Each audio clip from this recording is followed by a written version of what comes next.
Esses dias eu estava analisando os comentários aqui no canal e vi que me pediram em vários comentários para fazer uma aula específica sobre a pronúncia da letra Y do Guarani, que seria a letra U.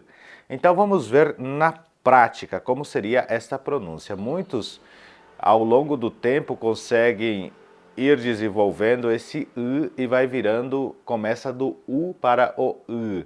Então como que a gente faz? A gente congela a língua, ó, U.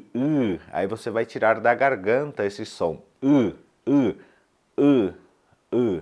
Esse som você tem que treinar ao longo dos dias, então você, por exemplo,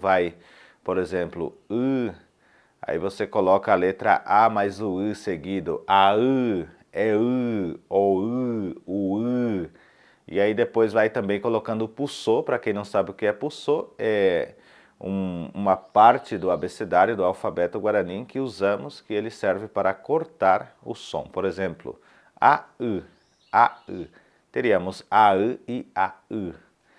Essa foi uma aula bem curtinha de como pronunciar a letra U, então você pode se olhar a um espelho, por exemplo, e dizer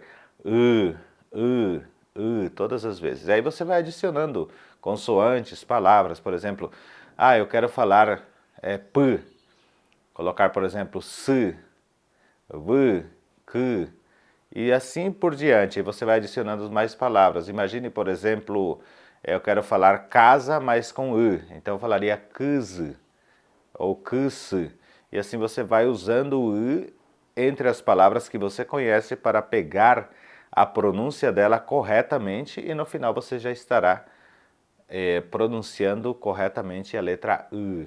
E é essencial que você aprenda a pronúncia da letra U, porque ela é a base da língua guarani.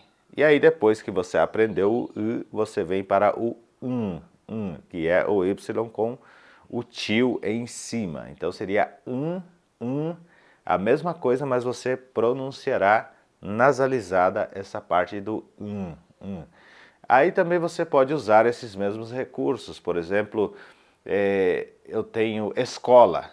Eu poderia falar escola. Repare, eu posso falar carro, carro, e aí eu vou treinando as palavras que eu conheço com essas letras, ou seja, com essa letra U e E no futuro, se você treinar isso 2, 3 semanas direto, já sairá automaticamente. E aí você vai pegar, por exemplo, aqui tem várias aulas em que tem essas letras com U, por exemplo, tu, e outras tantas palavras que usam a letra U e já vai começar a falar automaticamente.